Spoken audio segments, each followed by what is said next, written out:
Just a few weeks ago, the ex-Blizzard president Mike Ybarra was melting down over the fact that Marvel Rivals was doing so good at release. It was clear as day that he was extremely worried for the future of Blizzard, even though he's not with the company anymore because it's still a game that launched under him. And, well, Overwatch was overthrown, but Blizzard in totality is facing some major problems because Call of Duty has also lost 80% of its player base since the release of this game, and it's clear that it is dominating the competitive gaming industry right now. I have a few different things to show off, but before I get into the topic, if you enjoy the content I create, check out the links in the description, join the community in my live streams, and consider supporting through Patreon or YouTube memberships. Now, I've been playing a lot of Marvel Rivals. I think it's super fun, a lot of people are enjoying it too, and it deserves a lot of the praise that it's getting. Sure, I am not the biggest fan of NetEase, and I do not think that we should just blindly support them no matter what they come out with now.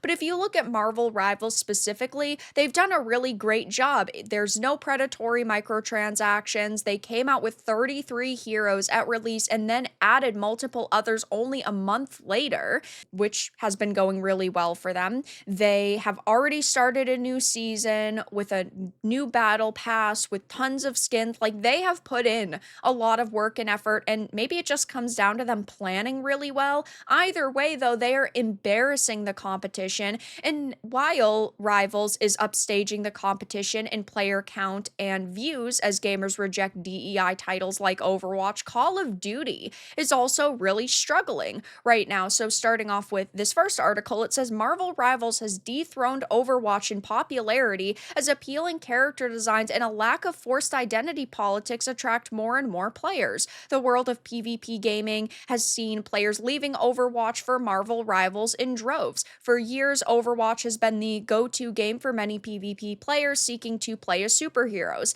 The characters and their varying abilities appeal to different play styles, adding to the game's overall entertainment and marketing success. However, Overwatch 2 derailed that appeal with flawed character designs and DEI assertions. Overwatch 2 was also not what we were expecting. We were expecting them to basically merge the first and second games eventually, but 2 was supposed to have that PvE mode. It was supposed to have that campaign. It didn't, and then they added like barely any new content, and they said, oh, look, this is so good of us. You guys should praise us, and we certainly are not going to.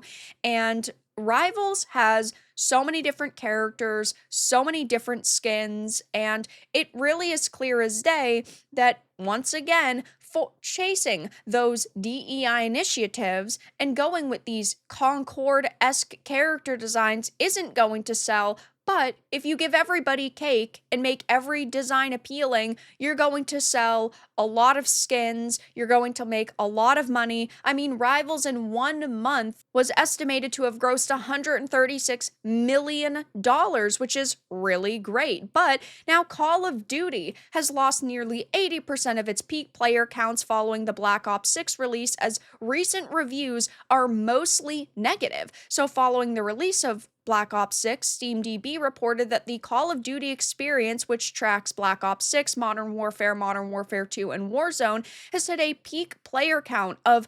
315,334, and that was the highest peak the game had seen since the free-to-play Warzone 2.0 released back in November 2022, where it hit an all-time peak of 491,670. So, I mean, that is still quite a few players.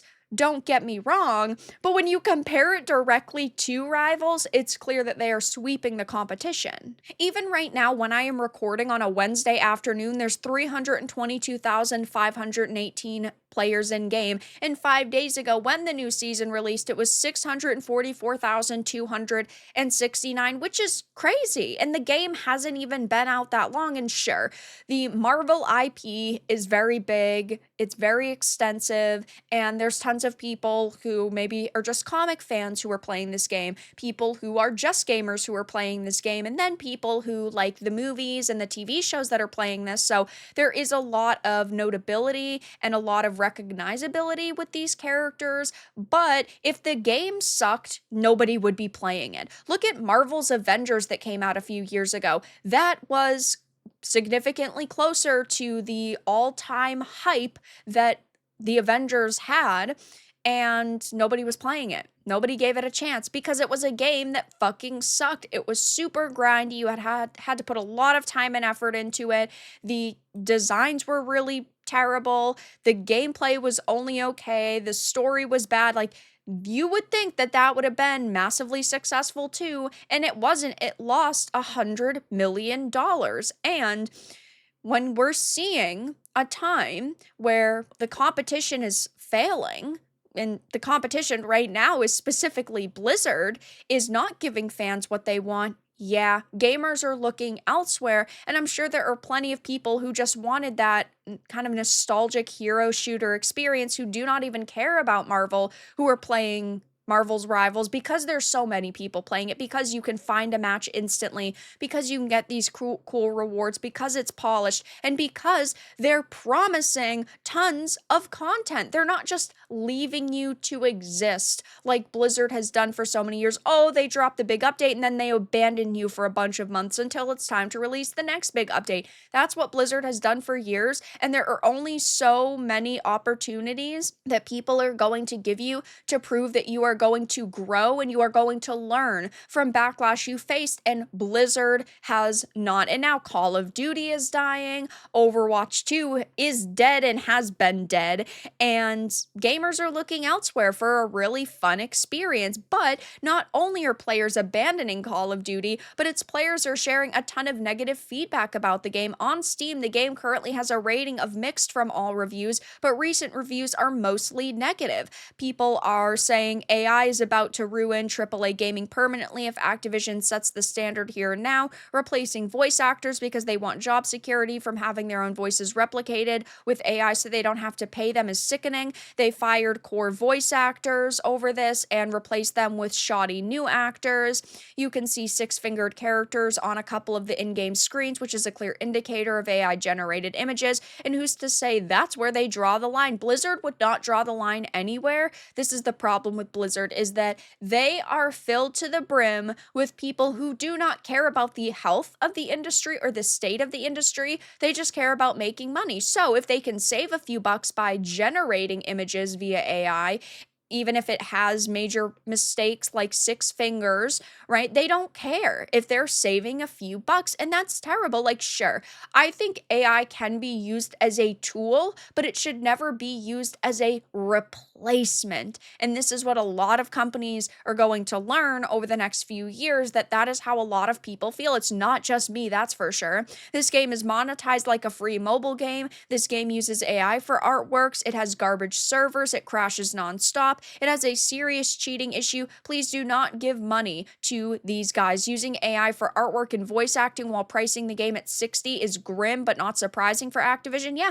it's not like it's free to play. If it was free to play and they were a small company and they were trying to cut some corners with using like AI for artwork, I could understand a little bit more, but we are talking about Activision Blizzard here. We're ultimately talking about Microsoft here. They have as much money as they could possibly want to throw at their games, and they're charging full prices for these titles. So I can't say I'm particularly shocked, and honestly, I'm happy that Blizzard is going through these major problems right now because maybe they will learn. I talk on this channel a lot about the state of the industry, from microtransactions and poor monetization to DEI initiatives to activists attacking gamers, the very people they need to continue to have jobs. And while I do that, it's not because I want the industry to fail, it's because I want it to thrive. I want these companies to listen to gamers again and to take our feedback into consideration and act like they care about what we're saying.